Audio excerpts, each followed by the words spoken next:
How you doing, everybody? I'm Sean O'Kane with Chip Estimate TV. We're here at ARMTechCon 2017 at the Santa Clara Convention Center. With me today is the man.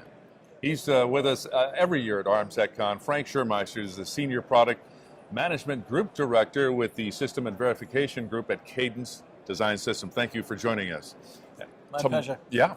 Tomorrow you're going to be participating in a panel on Thursday with the topic, the road to 1 trillion devices. That's a lot of devices. So I kind of put an example there. To put it in perspective, 1 million seconds ago was 12 days ago. 1 billion seconds was 50 years ago, and 1 trillion seconds was 32,000 years ago.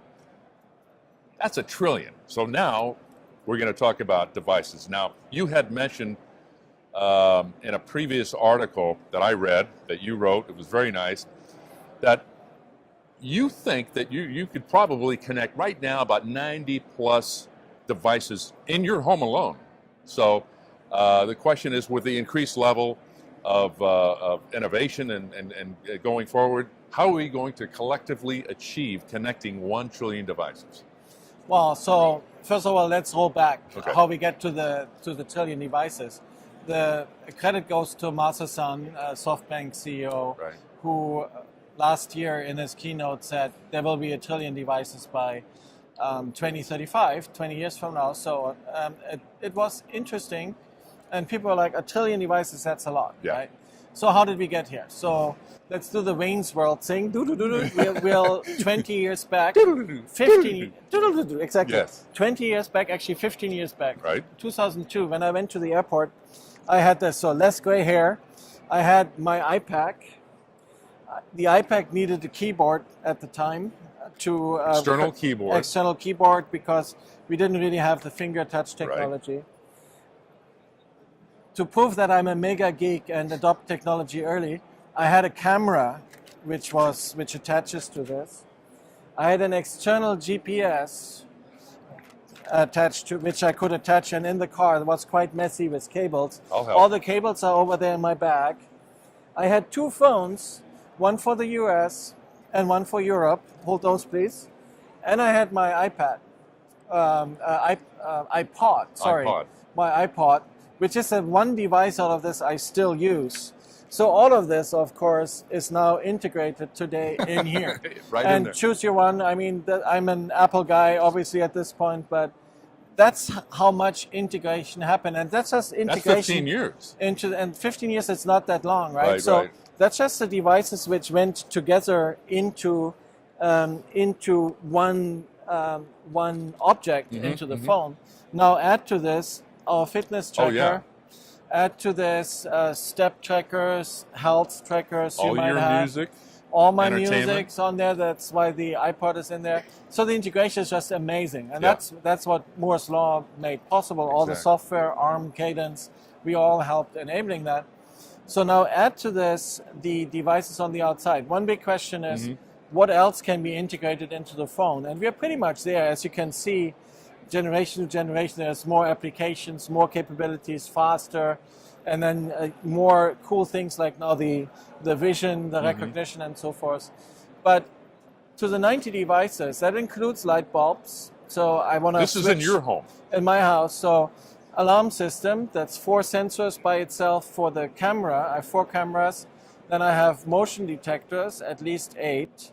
I have my tracker, so that's a couple of devices I take with me all the time. I have light bulbs. I have 8 sensors just around for the garden for my sprinkler system, which I can remotely operate. And there's more, right? So all those devices will be there. So if you calculate it through, to get to 1 trillion devices, you need to about, depending on how much the population will be worldwide, 110, 120 devices per person. In average.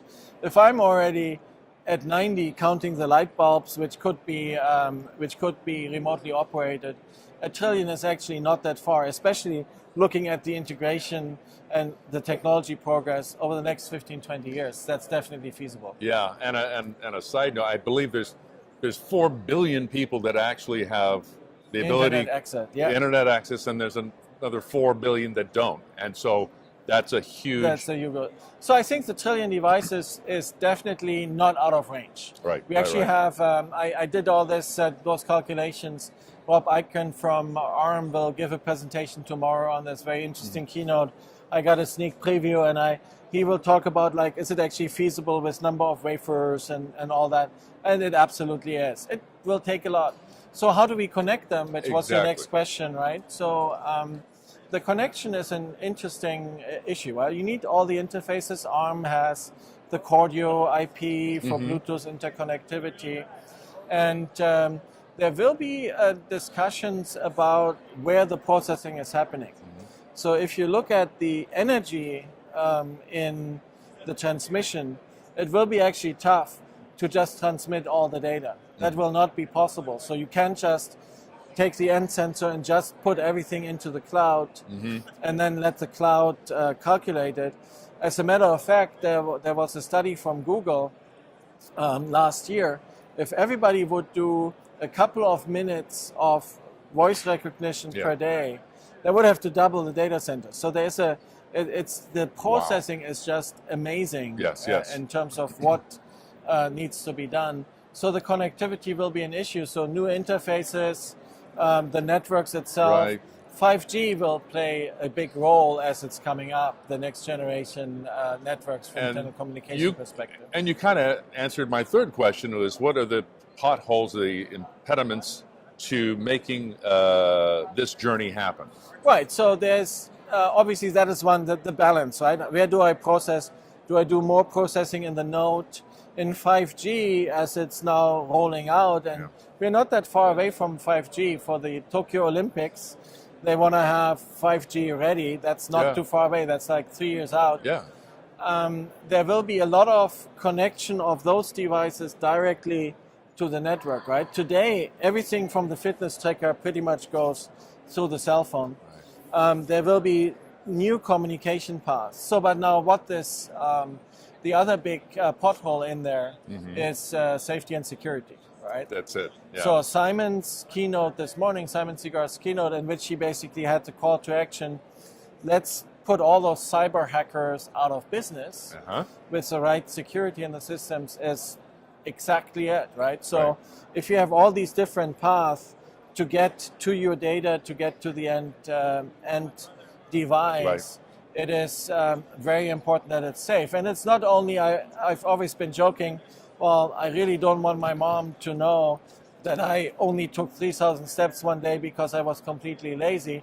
My mom's okay, but if my health insurance and people get access to all this data, they're completely new elements for hackers to exploit, and we need to secure all that. Wouldn't, like, even, I'm just throwing this out, thumbprints or eye detection be more of a safer encryption that you're the only one that can affect this device, right? So based on my DNA, basically. Yeah, you need the DNA, right? So, but the thumbprint is actually very effective.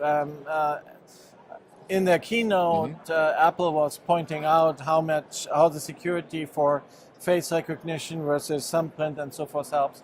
So those things are items very important, no question, for identification. But then for people to insert themselves into the network and hack you there, that's where the real security threat comes in.